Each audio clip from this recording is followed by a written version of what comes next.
Welcome in. It is Sunday night. It is May 17th. Late Kick is live. It is the year of our Lord, 2020. We've got a jam-packed show again tonight. We're going to get you off the air in about 40 minutes or less because tonight is the, second to last and last episode of the Bulls Last Dance documentary. We're actually going to reference that in a fairly strange way before the show goes off the air. We have got a lot to talk about this evening. We're going to go a lot of different routes.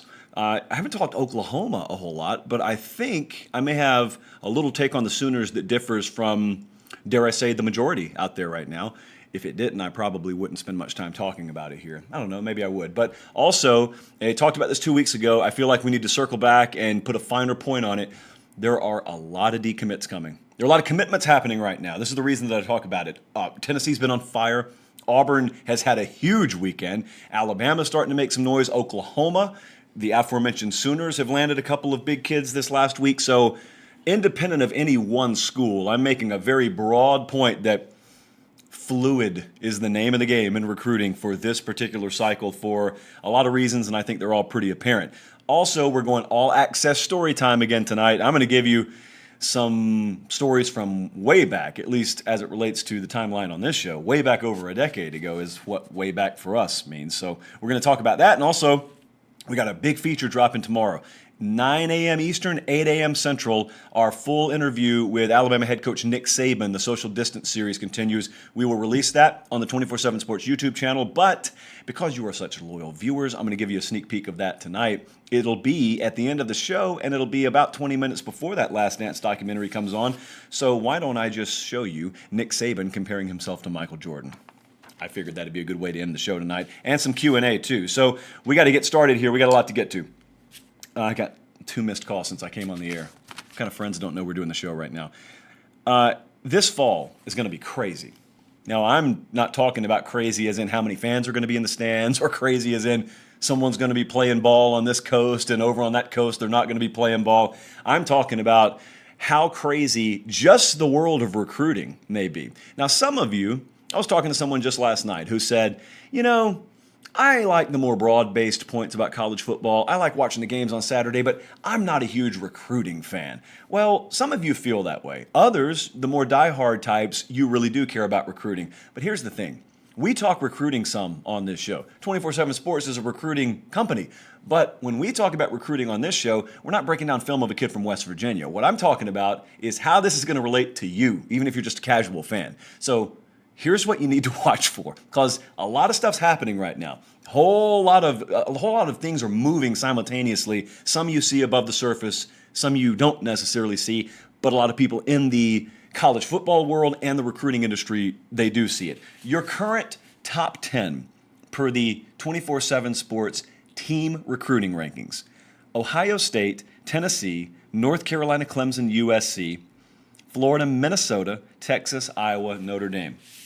As I told you, and as I'll continue to tell you, this is as fluid a situation as we've ever seen. And that's in a world where already fluidity is the name of the game when you're talking recruiting rankings in May, because these aren't final until February of next year. But those are the current 24/7 Sports team recruiting rankings. If you watch Late Kick, you know we've talked about Tennessee a lot.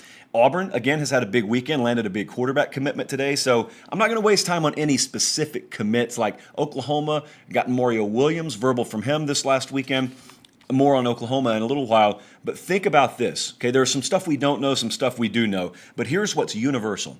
Talking to head coaches, talking to a lot of assistants, and talking to a lot of people who work for us here, but who constantly have their ear to the ground nationally.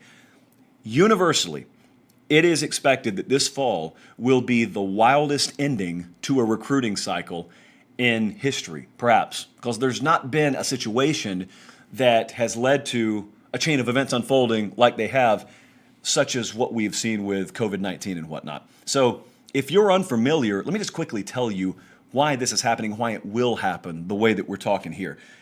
Bud Elliott and the guys on the national editorial team put out a piece that we kind of chronicled and detailed on this show a couple of weeks ago.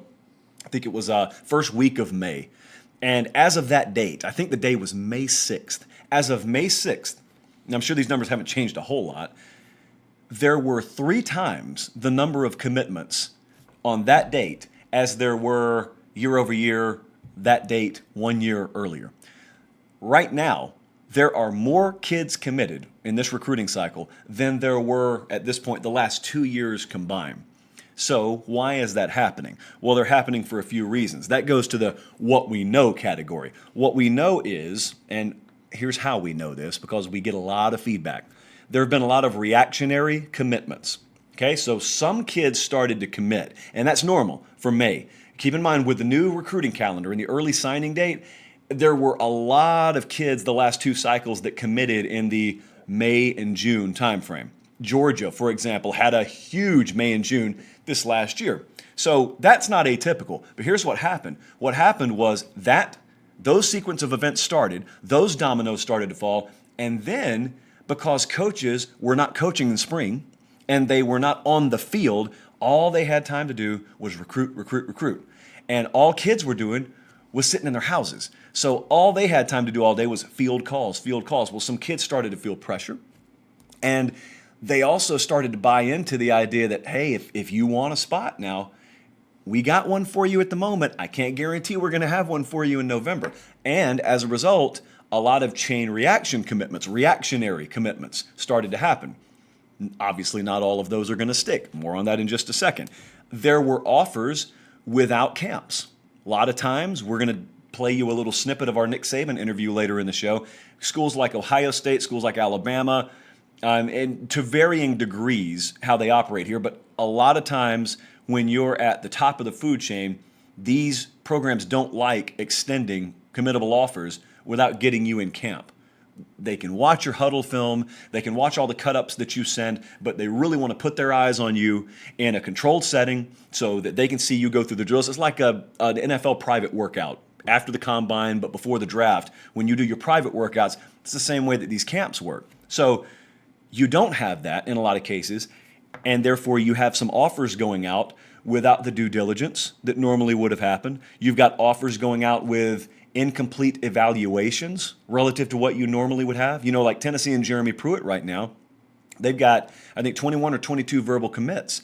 And I don't, listen, Jeremy Pruitt's the last guy in the world I would ever question when it comes to evaluating talent. But think about this, just on a spectrum of what's normal versus right now, even Jeremy Pruitt doesn't have all the information available in his evaluation portfolio of a prospect relative to what he'd normally have. It's impossible. By default, it's impossible. So he's watched as much film as he can watch of a kid, but he hadn't got him in camp any more than anyone else has been able to. So my point is, in some cases, you've got kids who have entered into a situation that they're maybe not totally committed to. In other cases, you may have programs that have taken commitments from kids that they're not totally committed to.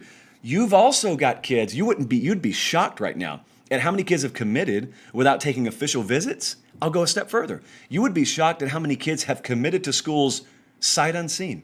They've never even set foot on campus. All that's happening right now. So what does that sound like a recipe for? It sounds like a recipe for a tidal wave, a tsunami, if you will, of decommitments this fall. Visits are going to matter. A lot of these major commitments have not taken visits. If you're committed right now, I mean, let me just ask you something. If you're watching the YouTube version, we were looking at Clay Helton. USC's ranked, what are they, 5th right now. So let's just use, because he happened to be on the screen, Southern Cal. If you're committed to Southern Cal, and let's say you live in Johnson City, Tennessee. This is a hypothetical recruit, of course. And you have not taken your visits. And you're lining up visits in the fall to Southern Cal, Tennessee, Georgia, Alabama, and Clemson. Like, am I even supposed to count you as a commitment? Everything's going to be telling you stay close to home. You're going to see things you've never seen before at these programs. You're going to see immaculate facilities. You're going to walk into multiple organizations that have won recent national championships. Everything you could want and then some, they have. I'm not just talking about the lower tier kids, the ones that maybe aren't at the forefront, not at the center of the major recruiting arguments. I'm not talking about just high 2-star, low 3-star type kids. I'm talking about the cream of the crop. In some cases, are going to take visits this fall and decommit. Now, here's what I want you to remember. On top of the F word, fluid, I also want you to think about this. If Colin, I was talking to Colin early before the show. I said, I think I just came up with a new term. What I didn't tell Colin is where I came up with the term from. Colin and I talk movies a lot before the show. So there's this movie called Lake Placid, cinematic masterpiece, Colin. It's about an evil crocodile that just hunts people up on a lake. I mean, in fairness, it was his lake, and Bill Pullman and Bridget Fonda and the like come up there and disrupt him. I digress. I learned from that movie, from Bill Pullman, who I think, a park ranger. I learned from him what a keystone species is. A keystone species, as far as Bill Pullman described it in Lake Placid, is a species that whatever they do, it affects the entire ecosystem. So I was just scratching out some final notes in the break room in here, and I thought about keystone recruiting moves, keystone offers. Alabama right now is ranked 41st, I want to say, in the team recruiting rankings. Now, to steal that old Vern Lundquist adage, there are a few truths in an uncertain world, but one of them is certainly Alabama's not going to finish 41st in recruiting. They only have 4 or 5 verbal commits right now. Again, I talked to Nick Saban about that. You'll hear that full interview tomorrow. But what's going to happen is they're going to make moves late. Clemson is going to make moves late. A bunch of major programs, tier 1 programs, are going to make moves late. And they're going to take kids who are committed to other programs. This happens every year. It's especially going to happen in this cycle. Those are going to be what I call keystone moves, keystone chess pieces in recruiting. It's kind of like when Nick Saban, since he's on the screen right now, it's kind of like when they hire a new coach.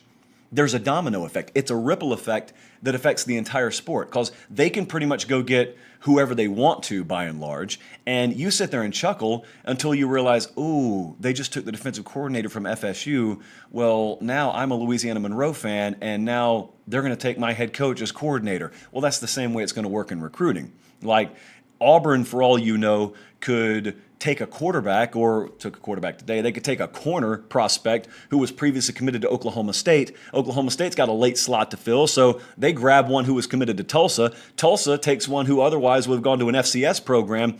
That stuff happens every cycle. That's not a new concept. It's just going to happen en masse this fall, and it's going to be happening right during the middle of, hopefully, a football season. So you're going to have football to watch, and then the Monday through Friday is going to be as busy as recruiting has ever been. And this is already a world in which a lot of you are rabid, diehard recruiting fans. I'm just telling you, this particular cycle, it's not just going to be the diehards who are captivated by this stuff. Everybody, if you're even just a casual drive-by college football fan, this is really going to pique your interest this fall. I appreciate a lot of you watching right now. If you will and haven't already, subscribe to the channel and click the bell for notifications if you're on YouTube. Also, subscribe to the podcast. We've got so much good traction on the podcast. And before I jump into this Oklahoma point, I just want to remember and remind you, if you want to submit questions for the Late Kick Extra podcast, that's the one that we do. We release it on Wednesday. I record it on Tuesday. As I tell you, I'm going to keep on reminding you because it's got to become habit. Underneath the YouTube video, so if you're watching live right now or watching the replay, I have pinned a comment. Reply to that comment with any of the questions that you want to submit. You can also email them to me, joshpate706@gmail.com, or you can direct message me on Twitter. So that's how I gather the questions for the podcast. I have already got a lot of them, and I expect now to get a lot more for Tuesday. We almost went an hour last week. I planned on going 30 minutes. We went an hour. But it was really good. I mean, there are most listened to episodes, and we have a lot of fun with them. What is Oklahoma football's ceiling? 63-28. That's all anyone cares about. If there was a bumper sticker for OU football right now outside of Norman, it would just be 63-28. Did anyone see where that purple and gold truck went that just hit us? That's all anyone remembers. I've got a much different feel about Oklahoma, I can tell right now, than most people do. I flat out think they're going to win a national championship under Lincoln Riley. The only difference, in my opinion, I think, versus a lot of folks is all I see 63-28 as is a springboard. A lot of people see it as their ceiling. A lot of people see it as their identity. They're all sizzle, they're no steak. They can do it offensively, but they'll never be able to play defense the caliber with which you have to be able to play it to win a national championship. They can make the playoff, they can win the Big 12, but they can't do anything more than that. You view it maybe as a definer, their identity. I think it just may be an important rung on a ladder that they're climbing that may take a little longer. They may not have as much access to that kind of defensive talent in their natural geographical recruiting bed as you do, say, at LSU. But what's proven here, before you realize or ask yourself what they need, I know what's proven, and I don't think we're going to argue about this. They've got a great head coach. You are not in demand at the next level. Next level, of course, for Lincoln Riley being the NFL. The NFL is not wildly attracted to you if you are not a legitimate head coach. And you're not going to the playoff virtually every year, in contention every year, if you're not a legitimate coach. And you're not dominating a Power 5 conference if you're not a legitimate head coach. So we know they've got that. We know they've got offense figured out. You're never going to turn on an Oklahoma game and see, oh, late third quarter, they hadn't cracked double digits yet. How's Oklahoma getting shut out here? That's not anything you ever have to worry about. You don't ever have to worry about the quarterback position with Oklahoma. And if they don't recruit them out of high school, who cares? They'll just go take yours. They'll go take your quarterbacks that aren't starting, start them, and they'll win Heismans. We don't ever have to worry about quarterback there. We don't ever, I don't think, have to worry about recruiting. It's just there's a difference between good recruiting and great recruiting. They are good, and in some cases, some positions great right now. They just need to be great recruiting both sides of the ball and developing both sides of the ball. Now, again, that's not happening overnight there. So that's what we do know. Now let's talk about the allegation. The allegation, which I think is a little unfounded, but it was only exclamated after the latest Peach Bowl setback, to put it mildly, that 63-28 blowout, was they can't hang with the SEC. Now that's false. They couldn't hang with LSU last year. They couldn't hang with Alabama the year before. There aren't many teams hanging with LSU or Alabama in the years that Oklahoma had to play them. I think they went to overtime in the Rose Bowl against Georgia. So I think they'd fare pretty good against Missouri. I don't think they'd have much trouble handling South Carolina. It's not an SEC problem. It's an elite team problem.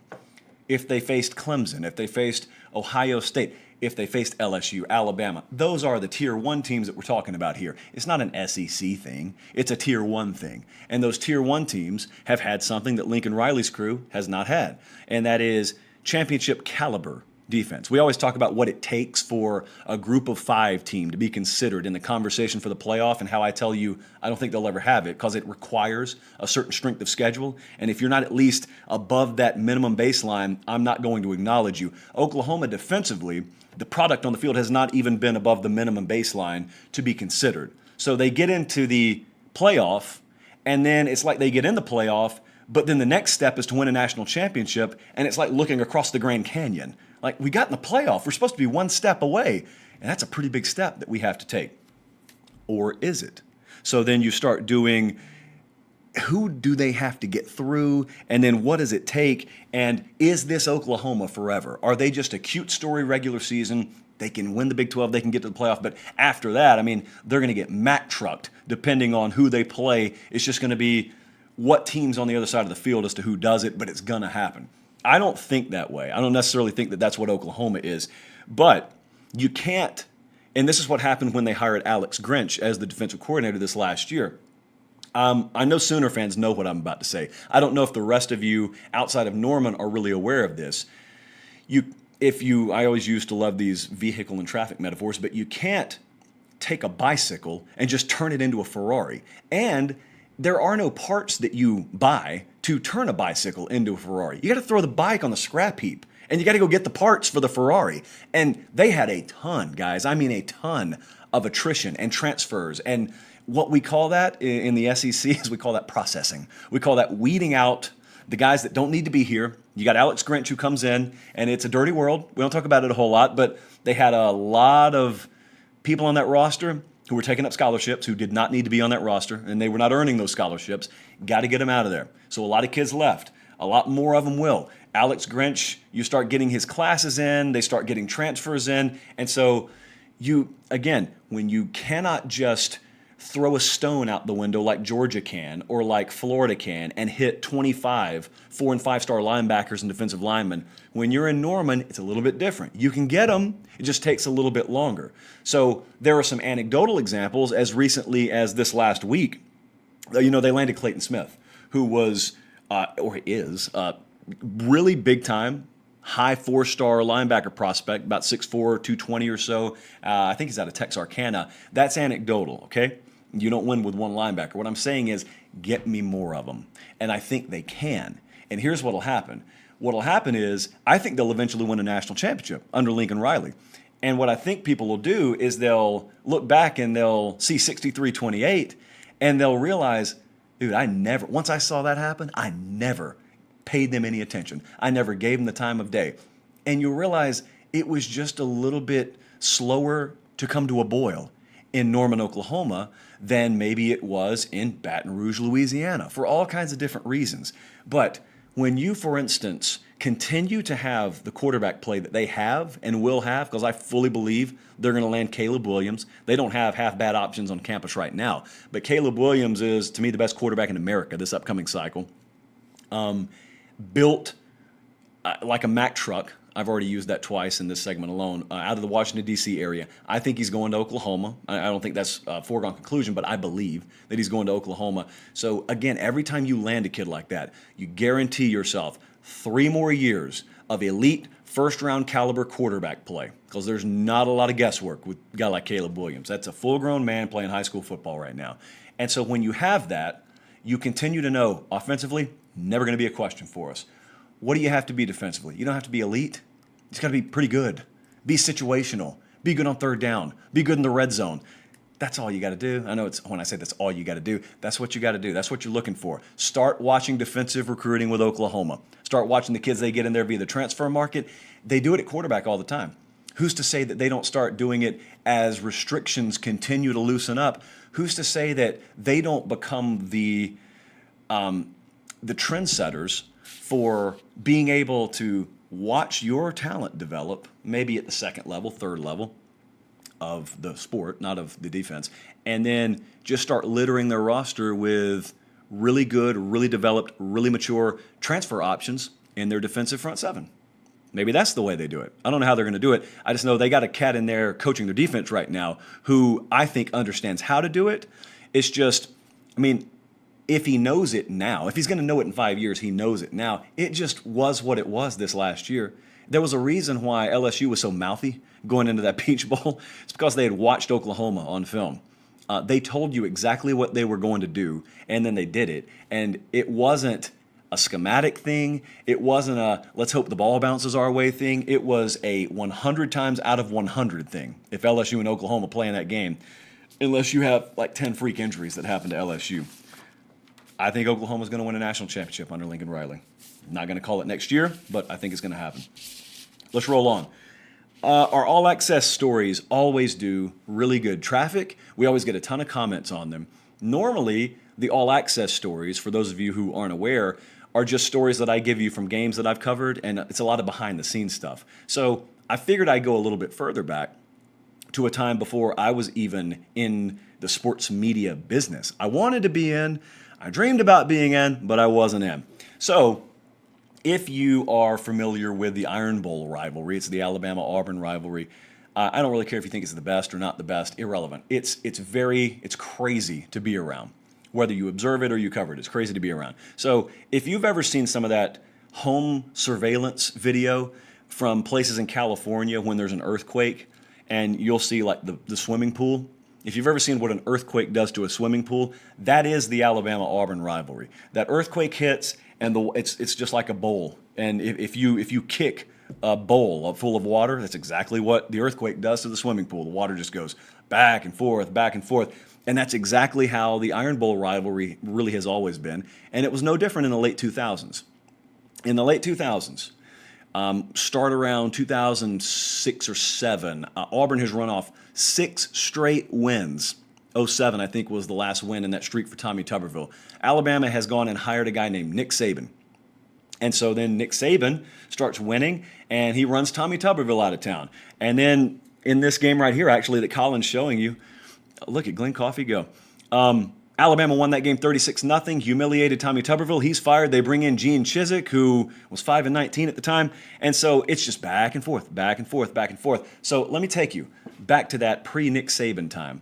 Let me tell you where I was. All of you remember where you were during, if you think like me and you're a big college football fan, you think about where you were during big moments in the sports history. So I've referenced many times where I was. I was working at a fabric warehouse down in Columbus on 12th Avenue, for those familiar down there. And Mike Shula gets fired.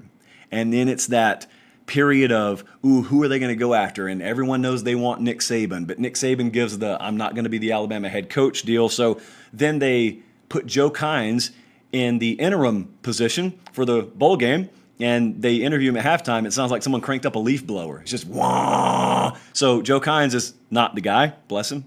Bless him. Great guy, just not the guy. And so Nick Saban has given him a no. I mean, guys, do you remember the names?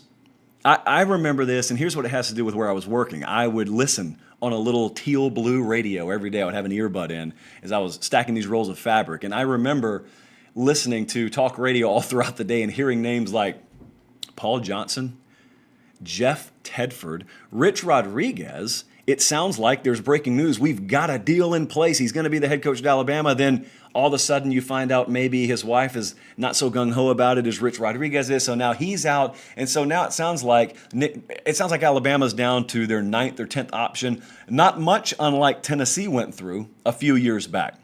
A few years back, Tennessee was going after all these folks and reportedly kept getting told no. So that's where Alabama was. But then they circle back and they go back after Nick Saban. And they get him. January 3rd, 2007. I am Indian style with a clipboard on my lap, filling out inventory for rolls of fabric that have just come in off the Southeastern freight truck. And there's the breaking news in the earbud. Alabama finalizing a deal with Nick Saban. So because I'm passionate about the SEC, it's huge. I felt the same way, well, maybe not quite to this degree, but when we found out Jimbo Fisher was going to Texas A&M. I mean, if you feel like A&M's been mismanaged like I do, and you're getting a national championship winning head coach to go in there, that's exciting. Because if you love SEC football, if you love major college football, I grew up in the SEC, so it's SEC for me. You guys know about the lower back tattoo I have, allegedly. So it was a big deal. So then that stuff starts to unfold, okay? Here's what I realized, not maybe from his introductory press conference, when I knew things had changed at Alabama, was there were some folks around town that you could always count on to get information from Alabama.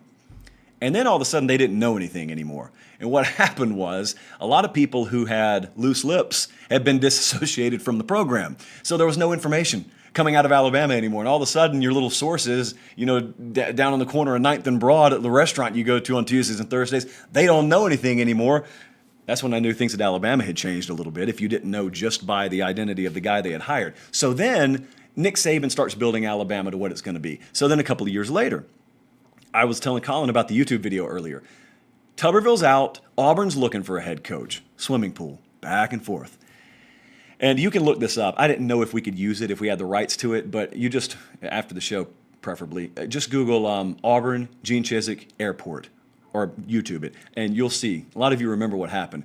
Auburn is rumored to be going after Gene Chizik for their head coaching position. He is at the time 5-19 as a head coach, and a guy shows up to the airport. Jay Jacobs, athletic director at the time, and some Auburn dignitaries, if you will. They fly up there, they fly back, and they're getting off the private plane, and there's this dude. You never see his face. He's just off in the distance somewhere, just yelling, "Boo! We need a leader, not a loser." That's what he was screaming. 5-19 is not what we need. I wrote down quickly his suggestions. He wanted Turner Gill. He wanted Brady Hoke. Patrick Nix. He threw Rodney Garner out there. But he said 5-19 is not what we need. He was adamant. Of course, 2 years later, Gene Chizik won a national championship at Auburn. Say what you will, Gene Chizik won a national championship at Auburn. That guy was never heard from again, or was he? This is where the story really gets interesting. I finally get my break, and someone finally puts me on radio in Columbus. It is, I think, 2012 or 2013. So Chizik's already gone. I mean, he's been fired. They've won a championship. He's been gone. That's how quickly the old swimming pool, the water goes back and forth. There's this guy, obnoxious Auburn fan, calling into our show. Now, I loved him. He went by the handle Paulie Walnuts. The Sopranos was big at the time, obviously. So he goes by the name Paulie Walnuts. So he would call in, and it was good-natured, but, he'd rib you back and forth. But, I mean, the guy was out to lunch with a lot of the takes that he would have. And he was a dude who, in spite of all the logic you would throw at him, he would listen, nod his head yes, and say, "Yeah, but I still think the way I think anyway." Well, I'm driving into the station one day, and it occurs to me, because I had thought for a long time, I know that guy's voice. I know his voice. And then it occurs to me, I don't know what was happening. I was driving down Winton Road in Columbus. I don't know what hit me or how it hit me the right way, but it did. And I said, "That's the airport guy. That's the lunatic from, excuse me, that is the young man from the airport. So I go into the studio and all the guys who were working there, Pun, Bobby Z, all these guys, I pull up the YouTube video. I say, tell me if you recognize this voice. I press play. They all to a man said, that's Paulie, that's him. So he called like every day. So Hazmat, our producer in radio, later did a late kick with me in Columbus. I have him with one of the audio pods reserved, and he's got that video pulled up, and we're going to ambush him. And sure enough, he calls in, and sure enough, he's mouthy, and sure enough, we ambush him. Say, hey, you ever heard this before? And it was as, we couldn't see his face, but it was as if he had heard a ghost. And he stammered all over himself, and we never heard from him again. So we went from Indian style in a fabric warehouse to ambushing a caller on a local sports talk show in Columbus. That is what the back and forth, the volatility of the Iron Bowl rivalry did for me professionally. Did you think that was where I was going? Probably not. We have got a big day coming up tomorrow. We have, with our social distance series here at 24/7 Sports, we have landed so many big-time guests. There's not been a secret to it. There's not been a formula. Each one has been a case by case as to how we've done it, but we've got a lot of people with really, really good and extensive networks of contacts here, and a lot of people with time on their hands, obviously. So we've been able to lock down many, like we've done Urban Meyer. I myself have done Meyer, Brian Kelly. We had Matthew McConaughey, Barton Simmons, had Jeremy Pruitt recently. We've had so many. I'm going to forget like 50 of them. Evan Daniels last night got John Wall to talk about Michael Jordan, so that one's coming up this week. But we've got Nick Saban coming tomorrow morning, bright and early. But I told you, you don't have to wait until then. I'm going to show you some of this on the Sunday Night Late Kick show. So I was really curious, being that Nick Saban is one of only a few people who could ever identify with someone like Michael Jordan, had he been watching the show. So Colin's about to play this for you. This is just a sneak peek. This entire interview will drop tomorrow. On the back end, though, I'll give you some other anecdotes from this Saban interview. Roll it, Colin. Everyone's been fixated every Sunday night on this Last Dance documentary. It's a multi-part docuseries following the Bulls' 98 season, but it's also kind of chronicled Michael Jordan, his entire career. And he's been really open and really raw and really candid about his approach and how he handled teammates, especially the ones that he knew had the ability but didn't have the wiring mentally. And if they didn't have that wiring, then he was a nightmare to deal with, but yet he's kind of talked about, and I've heard you talk about it many times, the elite versus the mediocre mindset. You've got to be one of a handful of people on planet Earth that can truly identify with someone like Michael Jordan, because you've had a similar level of success in your world. What's it like listening to those guys and saying, he gets it just like I do? Well, I really think the last 3 minutes of, the last show, number 8, I think it is, was, something that I could really relate to, that we could really relate to. We've always had a very high standard in the program here of how we want everybody to be the best version of themselves, personally, academically, and athletically, because, we're college coaches. We're not just in the professional ranks, it's all about, winning the game.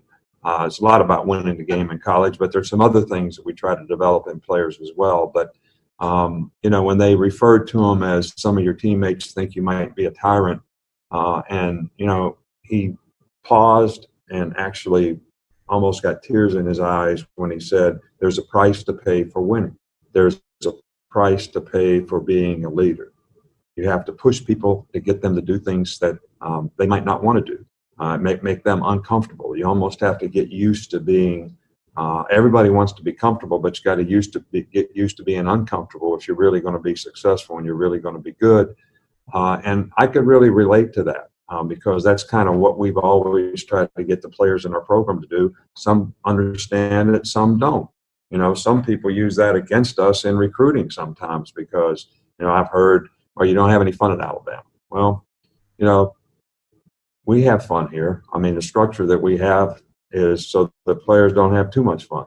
But at the same time, we're also trying to create a culture of accountability where, the players have the best chance to develop, the kind of habits that are going to help them be successful in their life, in their future. And that's sometimes when you hold people accountable, it's maybe to a standard that they're not used to, but in the long run, it really, really benefits their chances to be successful. And I think that's what Michael Jordan was trying to say. And I think that's something that we could really relate to here. If you haven't seen that last 3 minutes of the episode that he's talking about, I don't know what they're going to do tonight to top that, but it was one of those where the highlight package from a video element standpoint and the audio, the music, it synced up so perfectly. It's like the only people who I think do a better job consistently, even though the product itself is terrible right now, is World Wrestling Entertainment. They've been on top of that world forever. They've lapped the field. But man, they did a good job with that. And so I wanted to get his take on that. I'll tell you what else he goes in depth on. Couple of things. When I do interviews, forget about me. I know what you guys want to know, so I just ask these guys what you want to know. All of you Alabama folks keep asking me about Pete Golding. I asked Nick Saban about Pete Golding and the defense last year and what needs to change. A lot of you Alabama fans are, even though deep down you know it's going to change, you're not quite so pleased as you would be normally this time of year with your recruiting ranking. Now, I keep telling you it's pretty obvious they are taking a more measured approach, and he normally likes to get folks in camp, and they hadn't got folks in camp. Well, forget about me. I asked him about that too. He's going to go in depth on that. This full interview will be released on this very channel, on the YouTube channel, at 8 o'clock Central Time, 9 o'clock Eastern tomorrow morning. So there's some really good stuff there. And we got more really good interviews coming up. We have got, at this point, the floodgates have been opened. So I've got bucket list names. Saban was one of them. Meyer was one of them. We wanted to get Matthew McConaughey, Trey Scott, who works here as a Texas alum. So that was a natural fit. We got a few more from maybe varying backgrounds that we're going after, and we're going after all of them. So you'll know when I know, or shortly after I know. Q&A time. Dylan hit me today, actually. Now, a lot of you, let me pause before I get to Dylan's question. You guys send me emails all the time. If they're good questions, I don't answer every question. Like, what is my favorite color? It's blue. That's it. The end. I'm not going to put them on the podcast. But if they're good, substantive questions, they don't always have to be about college football. I got a question about storm chasing this week, and you better believe I'm answering it on the Late Kick Extra podcast this week.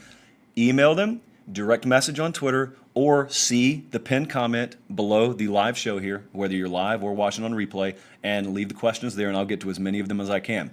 However, sometimes people send a question that just so perfectly sums up what we're talking about on a show in a given night. I'll put it in the show. So Dylan emailed me a few hours ago. He said, Tennessee, you know we got to put Tennessee in every show. Tennessee has 4 huge games, without overlooking others, on the schedule this year. They play Oklahoma. That's true, they do. They play Florida, Alabama, and Georgia. It's not hard to be excited with the way things have been going in recruiting, but I think we all know at some point we've got to win games like we used to, big games. Would you say that of those 4 games, Tennessee, for them to take their recruiting and program to the next level, ideally, do we have to win at least one of those 4 games? Good question, Dylan. Yes, you do. You absolutely do. I told you at the end of last year, when Tennessee started so horribly, but they were able to string together a stretch at the end where they won, that was good enough to take out in recruiting and sell to kids in the form of a vision that landed them a top 10 class. Now, Pruitt's a really good recruiter. They got a staff of really good recruiters. But here's what I was talking about to start the show tonight. The volatility and fluidity of recruiting this particular cycle is going to be that there's going to be a lot of movement, a whole lot of movement this fall. If you're winning, you're not losing kids because of your on-field result. If you lose them, it'll be for another reason. But you beat Oklahoma. No one's turned off by that. But just as sure as the sun's going to rise tomorrow morning, as long as your local government officials say it can, you're going to have, if you go 0-4, if you lose to OU and you lose to Florida, Alabama, Georgia, again, you got a really good recruiting class right now. You're going to be attacked from all angles about how if I'm Georgia or if I'm Florida or if I'm Alabama or if I'm Oklahoma and I'm recruiting against you, I'm saying, we do it. We do it every year. They tell you they're going to do it, but they didn't do it this year. They didn't do it last year until the schedule got soft. I mean, do you really want to waste the only college career you're ever going to have at a place that's selling you hope and selling you maybe and selling you could be, when we can sell you already are, already has been, already will be, here's the trophy case, here are the crystal footballs? That's the kind of stuff you're going to have to deal with. And I'm telling you, it's not going to work on every kid, but it will work on some kids. On top of the fact that they're going to be taking more official visits than they would have previously, on top of the fact that they're going to be recruited every bit as hard as they normally are, but other factors are going to be in play. Yes, I think Tennessee has to, they call them program-defining wins. Tennessee's got to get at least one of them.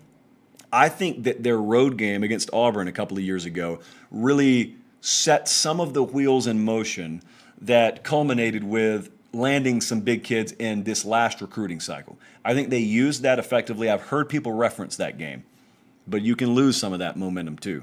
That's the thing about people who make a big deal out of momentum. If you believe in it, then you got to believe that there's also the opposite side of that coin where you can lose it and you can have negative momentum. You go 0-4 in those big games this year, and that's if you win all the other ones. As you pointed out here in this question, no guarantee they're going to win all the other ones. So, yeah, Dylan, I think that absolutely they do. Follow me on Twitter, if you will, at LateKickJosh. We do a lot of interaction on there during the week. And also, you guys have done a great job. I just ask you to continue doing it. If you haven't already subscribed to the Late Kick podcast, we have an extra one that comes out during the week that you don't see on the YouTube channel. It is jam-packed. I mean jam-packed. I don't know how many words per show that we're working in on that one, but auctioneers have probably not done more than we do on that one. And give us a 5-star review over there, too. A lot of you have done that. We appreciate it. So we got to get out of here because we've got a lot to watch on TV tonight. So if you haven't already subscribed to the YouTube channel, click the bell for notifications. We'll be back here Thursday night at 8 Eastern, 7 Central. Remember that Nick Saban interview will drop bright and early tomorrow morning. So have a great week. We'll see you back here Thursday night. Take care and God bless.